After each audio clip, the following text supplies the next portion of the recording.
Welcome back to our channel.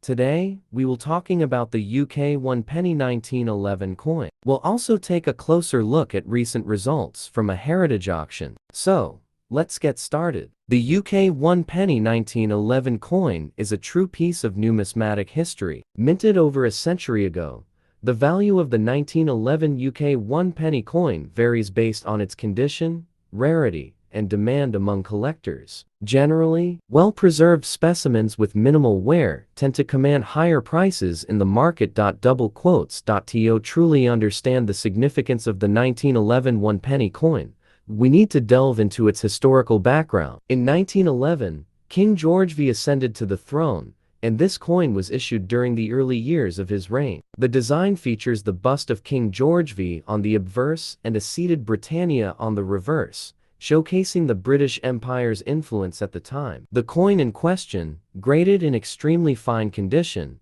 ultimately sold for $89,000 at the Heritage Auction. This result showcases the strong interest among collectors for this vintage coin. Several factors contribute to the value of the UK 1 penny 1911 coin. Rarity, condition, historical significance, and demand within the collector community play a crucial role in determining its worth. Coins with unique features or errors tend to command higher prices due to their rarity. Thank you for joining us on this numismatic journey. If you enjoyed this video, don't forget to give it a thumbs up and subscribe to our channel.